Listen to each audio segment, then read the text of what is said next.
कंजूस सास। सुरेखा अपने पति देव, बेटे अर्जुन और बहू गीता के साथ अपने एक छोटे से घर में रहा करती थी। सुरेखा बहुत ही कंजूस किस्म की औरत थी। ऐसे ही एक दिन सुरेखा हाथों में सब्जी का थैला लेकर मार्केट जाने लगती है। तभी उसका पति देव सुरेखा से कहता है, अरे भाग्यवान, बाजार जा रही हो तो कुछ पतंगे ले आना, कल मकर संक्रांति है ना। तभी वहाँ सुरेखा की बहू गीता भी आ जाती है और वो अपनी सास से कहती है, और माँ जी साथ में दही, चूड़ा, गजक, रबड़ी, मूंगफली ये सब भी ले आना।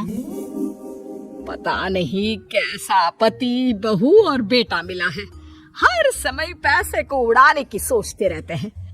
ये नहीं कि कुछ पैसे बचा लो और इन फिजूल के खर्चों को कम करो।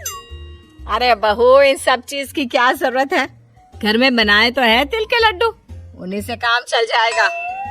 ये बोलकर सुरेखा मार्केट जाती है और मार्केट से आते हुए देव और अपने बेटे के लिए कुछ पतंगे खरीद लेती है। घर आने के बाद कितने पैसे खर्च हुए, सुरेखा उन सभी का हिसाब करने लगती है। तभी अर्जुन वहाँ आता है। माँ, पापा ने आपको पतंग लाने को कहा था ना, उनमें से कुछ पतंग देना तो। मैं पापा के साथ ऊपर पतंग उड़ाने जा रहा हूँ। अरे पर बेटा, वो पतंग तो तेरे पापा ने मकर संक्रांति के लिए मंगवाई थी, इसलिए कल ही उड़ाना, आज रहने दे। माँ, आपकी ये कंजूसी करने की आदत कभी नहीं जाएगी। आप मुझे पतंग दो, कल के हम कल देख लेंगे। मार्केट में पतंग खत्म नहीं हुआ है, अगर कम पड़ेंगे तो हम और ले आएंगे। अर्जुन के बोलने पर ना चाहते हुए भी सुरेखा को पतंग देना पड़ता है और अर्जुन कुछ पतंग लेकर छत पर उड़ाने के लिए चला जाता है। थोड़ी देर बाद उनके दरवाजे पर उनकी पड़ोसन सुमित्रा आती है और सुमित्रा गीता के हाथ में कुछ तिल के लड्डू देती है। जिसके बाद गीता भी किचन में से कुछ तिल के लड्डू एक टिफिन में पैक करके सुमित्रा को देने के लिए जाने लगती है। तभी सुरेखा रसोई में आ जाती है और गीता के हाथों से टिफिन लेकर बोलती है, अरे बहू, ये क्या कर रही है? टिफिन भर के लड्डू देना जरूरी है क्या? अब सुरेखा टिफिन के सारे लड्डू निकालकर उसमें बस एक लड्डू रखकर टिफिन गीता को वापस कर देती है। आप ठीक है, ले आप जाकर ये टिफिन सुमित्रा को दे दे। पर माँ जी, उन्होंने हमें इतने सारे लड्डू दिए और हम उन्हें ये एक लड्डू देंगे, अच्छा थोड़ी ना लगेगा। अरे तो क्या हो गया, उनके घर में भी तो लड्डू बने हुए हैं ना। और अगर इसी तरह टिफिन भर भर के तू पड़ोसियों को लड्डू बांटने लगेगी तो सारे लड्डू खत्म हो जाएंगे। फिर तेरे ससुर और तेरा पति दोनों कहेंगे, लड्डू तो तुमने दिया ही नहीं, अब हम अपने स्टाफ को क्या दें? इसलिए इतना ही काफी है, जा आप दे दे। एक काम कीजिए माँ जी, ये लड्डू आप खुद ही सुमित्रा आंटी को दे दीजिए, मैं नहीं जाने वाली। ये बोलकर गीता वहाँ से चली जाती है और सुरेखा खुद जाकर सुमित्रा को तिल के लड्डू का टिफिन देती है। सुमित्रा टिफिन देखकर हैरान हो जाती है और मन ही मन खुद से कहती है, इस कंजूस ने आज टिफिन में लड्डू दिया है, जरा टिफिन खोलकर देखूं तो। जैसे ही सुमित्रा टिफिन खोलकर देखती है, उसमें एक लड्डू देखकर सुरेखा से कहती है, अरे बहन, इतने सारे लड्डू देने की क्या जरूरत थी? अब एक काम करो, ये लड्डू भी तुम ही रख लो, ठीक है? मैं चलती हूँ, हैप्पी मकर संक्रांति। सुमित्रा सुरेखा के हाथों में लड्डू का टिफिन देकर वहाँ से चली जाती है। जिसके बाद सुरेखा अपने कमरे में जाकर पतंगों को गिनने लगती है। तभी देव वहाँ आ जाता है। सुरेखा, जल्दी से कुछ पतंग दो ना, मेरी सारी पतंग कट गई है। क्या? सारी पतंग कट गई? अरे तुम दोनों बाप बेटे पागल हो गए हो क्या? मकर संक्रांति कल है, पतंग कल उड़ानी है, आज नहीं। पर तुम दोनों ने तो आज ही सारे पतंग उड़ा कर खत्म कर दिए, अब नहीं है पतंग, जाओ। अरे भाग्यवान, तुम्हारी कंजूसी करने की आदत कब जाएगी? पतंग है तो पतंग लेकर ही आए हैं उड़ाने के लिए। हाँ तो पर कल उड़ाना ना पतंग।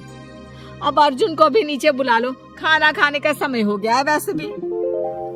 जिसके बाद सुरेखा के कहने पर देव अर्जुन के साथ नीचे आता है और सब खाना खाने बैठते हैं। खाना खाने के बाद गीता सबके लिए तिल के लड्डू लेकर आती है और सबको 2-2 तिल के लड्डू दे देती है। ये देखकर सुरेखा अपनी बहू से कहती है, अरे ये सारे लड्डू आज ही खत्म कर देगी क्या? पहले तो सुमित्रा के लिए इतने सारे लड्डू पैक कर दिए और अब सबको घर में बांट रही है। अरे मकर संक्रांति कल है, कल कुछ नहीं करेगी क्या?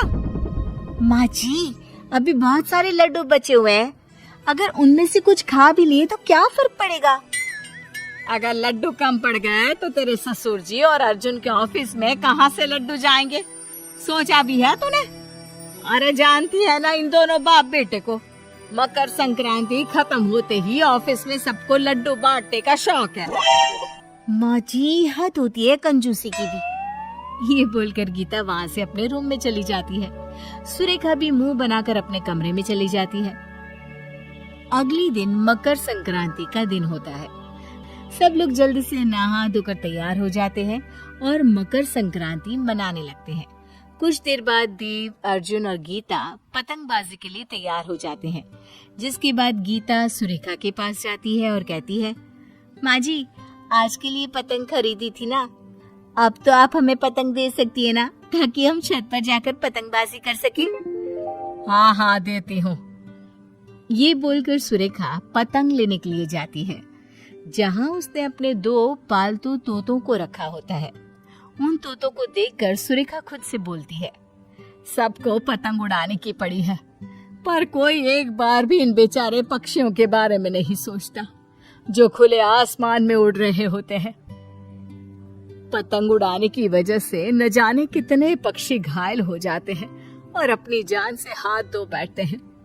पतंग उड़ाने के लिए सब पूरी तरह से तैयार हो जाते हैं और अपनी सेफ्टी भी कर लेते हैं ताकि उन्हें चोट ना लगे, पर पक्षियों के बारे में कोई नहीं सोचता।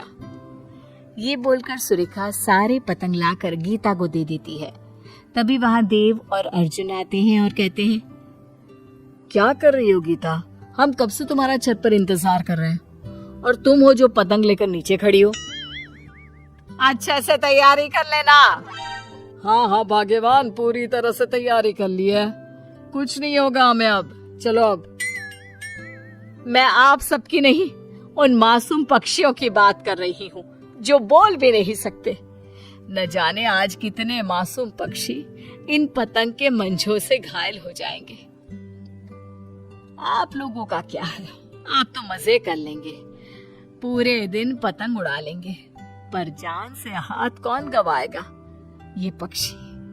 आप लोगों को एंजॉय करना है, पतंग उड़ाना है, जाओ जाओ भाई आप। सुरेखा की बातें सुनकर तीनों हैरानी से एक दूसरे को देखने लगते हैं और फिर पतंग नीचे रख देते हैं। गीता अपनी सास से कहती है, माँ जी आपने सही कहा, हमारी वजह से आज के दिन पता नहीं कितने निर्जीव पक्षी घायल हो जाते हैं, वो अपनी जान से हाथ गंवा बैठते हैं। आपने आज मेरी आंखें खोल दी। मैं आज ये पतंग नहीं उड़ाऊंगी, बाकियों को उड़ाना है तो उड़ा सकते हैं।